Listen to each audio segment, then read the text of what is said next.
You could have anything you want. Universe is super giving. You want a fucking Ferrari, you can have it. If you want it, you can have it. If you're sitting there saying, oh, but I tried my best and I still didn't get it, you're lying. You didn't try your best. That is a fucking lie. The universe gives it to everybody who genuinely tries.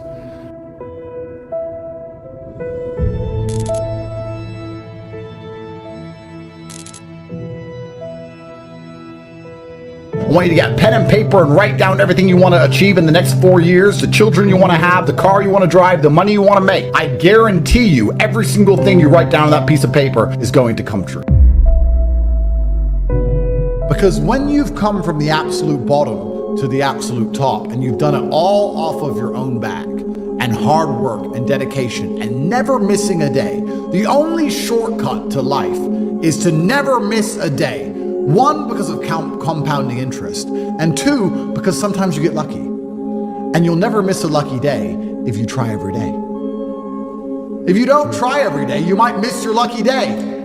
And that's what people don't understand. If you never miss a day and you never don't try and you're always on time, was I late today? No, on time, and you try and improve every aspect of your life and you're a professional and you try and make sure that you analyze your decisions, you give yourself feedback, you don't make mistakes, you're not lazy. If you try and you make it to the top, you end up elitist because you look at the people down below and you're like, well, why didn't you try? I did. Oh, I did too. No, you didn't. That's a lie. Most of these children today are so messed up from TikTok, they can't even focus on one page of a book, any book, because all they do is scroll. Have you ever seen someone on TikTok, how fast they change video? Yeah. Their minds are gone. You can't even sit them down and teach them anything. That's a mental trick. You have to rewire your brain. And the reason your brain needs to be rewired is because anyone who is watching this stream below the age of 30, your brain is already broken. Watch your friends when they're on TikTok. How long can they even focus on a video before they have to change? Half a second, maybe. All of your minds are broken. You can't even focus on anything anymore. Right. You are constantly distracted to the point where you can't even appreciate the good things in your life. You're distracted. Your minds are broken. You need to rewire your mind and resist the slave programming. If you cannot control your own mind, then you go through life with zero control, zero influence. You can't control anything. You're just a feather in the wind, waiting for life to blow you from happy place to sad place to happy place to sad place, completely hoping on the gods to be fortunate to you, because if any genuine discomfort comes your way, you're fucked. Truthfully, a man, I believe, is being able to do the things that are hard or do things you don't want to do because you're supposed to do them. I think that's what a man's always been. A man is supposed to be strong. He needs to be strong, so he has to become strong. That's his job. A man is supposed to be brave. It's not that you can't feel fear, it's that you have to be brave. Oh, an attacker's here. I'm afraid, but I'm a man, so I will go and engage the attacker. It is my job. I say that life as a man is exceptionally difficult. I say the most beautiful and the most terrifying thing about being a man is you're born without value. Society doesn't care about you. You're only going to be cared about based on how useful you are. You have the chance to build yourself up and become a superhero if you're prepared to do the hard work and be indefatigable enough to never quit. But if you're going to stand around and wait for a handout, nobody's going to ever respect you. And I think that a lot of people have forgotten about how difficult and how competitive it is as a man. We're always in constant competition with each other. And it's your duty as a man to stand up and say, I want to be as important and strong and good-hearted and God-fearing as possible. And I need to work hard to achieve those things. I can't stop myself working as a person who doesn't need money. And then there's people with no money who don't work. It blows my mind, which is why the winners are winners and the losers are losers. Losers do a little bit of work and rest. Winners work as hard as possible and worry they're not working hard enough. It's just a separation of personality types. And it's almost like you can't save these people.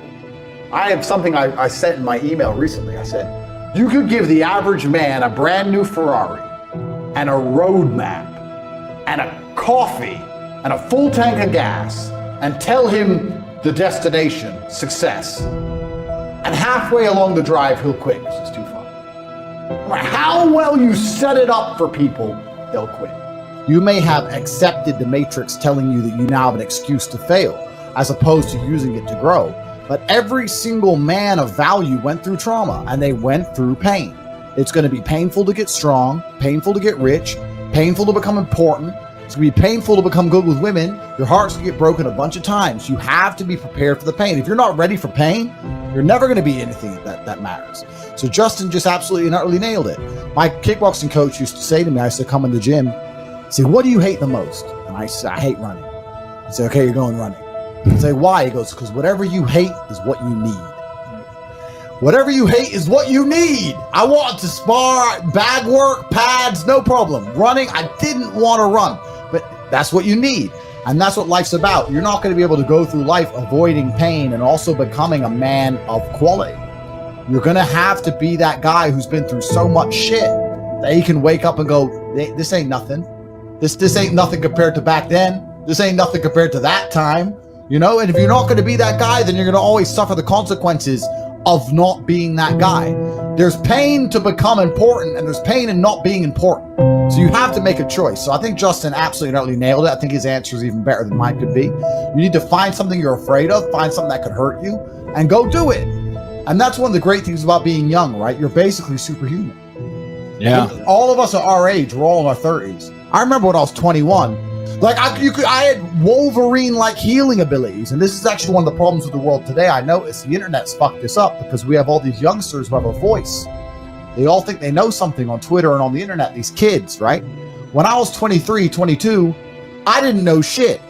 I'm 35 now. I'm one of the smartest men on the planet. And when I was 23, I didn't know shit. When you're 35, you're definitely going to still be a dumbass. So when you're 23 like you are now, you don't know anything. Your only attribute is the fact you have Wolverine-like healing abilities and you're not using it. Stop talking, start listening, get out there, get hurt, get the fuck back up. You should have no interest in what people think about you. That makes you insecure. And that is the largest psyop in history. To wake up and say, I'm not going to be successful. I'm not going to be strong. I'm not going to be interesting. I'm not going to go out there and test myself. And I'm not going to put honor on my last name because I would hate for people to think I'm insecure. I'm secure. So it doesn't matter if you think I'm a loser. And it doesn't matter if I am a loser. So I'm just going to sit at home and I'm secure.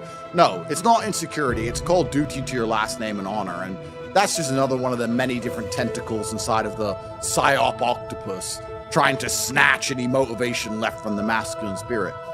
If I was a man who was unsuccessful and I hadn't met my physical capability or my financial capability or my mental capability or my spiritual capability, I would be insecure. I would sit and say, this is a failed version of who Andrew Tate could be. They're beyond saving because they're the worst thing you can possibly be, which is a quitter. Being a quitter is the worst thing you can possibly be. God himself can't make a quitter important. Because the only reason the place you're trying to get to has value is because it was difficult to reach. If everybody could reach it, there'd be no value. Value is linked to scarcity. The whole point gold is valuable is because it's not everywhere. If it was everywhere, it wouldn't have any value. The reason the place you're trying to reach is valuable is because people can't get there. So if you're the kind of person who quits, you're never going to get there. Quitters are the worst. You could give a quitter a map, a treasure map, and a hot air balloon. And say it's going to take you right to the treasure. It's going to be a 7-day journey. Here's a sandwich. Yeah. And halfway through, they'll be like, oh, I'm cold. Yeah, you just said that, 7 days? Nah. Yeah, and they'll quit. Yeah. Quitters will never make it. And there's a huge subsect of the populace who are basically simply quitters. I've never in my life seen anyone who's determined to get something not get it. I've never seen somebody who is determined in their heart to get something not get it. The universe and God is so giving and providing. People think it's difficult out here. I disagree. I've never seen someone wake up and say, nah, this is all I care about. This is all I want. Not get it. Everyone who thought that way in fighting was a world champion. Everyone who thought that way about money was rich. I've never seen anyone fail. Bro, I've seen people with no credit score and no job determined to get an R8 manage to get one on finance somehow. I've seen it. If it's all you want, you're going to get it. You're going to find a way to You're going to find a way. Yeah. People go, oh, I want this. If you wanted it, you'd have it. if you're going to be a man who's going to sit and say, I'm just sad, you are always going to lose in competition to men like me. No. And there has to be losers for there to be winners. I am tired of sympathy. Sympathy doesn't work for anybody. I'm not going to sit here and be sympathetic for people who say they're too sad to try hard and be their best. Guess what? Perhaps I was sad every time I did exactly what I was supposed to do and trained anyway. Perhaps I was afraid when I fought anyway. Perhaps I was tired when I worked anyway. This is how you get ahead in life. I don't have a fucking ounce of sympathy for these people who sit here and say, well, I feel this way, so I can't. Then don't do it. Stay down there. The winners are at the top, and the winners at the top don't give a shit about how they feel. We wake up and we perform regardless of how we feel day after day. So if I'm going to ignore my own feelings, I'm certainly not going to take into consideration anybody else's. Yeah. Why am I going to ignore how I feel and make sure I'm constantly performing regardless, flawlessly, and then sit and go, oh, but he doesn't feel good, so he's allowed to fuck up. No, you are not. You're not allowed to fuck up to your ancestors or to God or to yourself. You have to perform.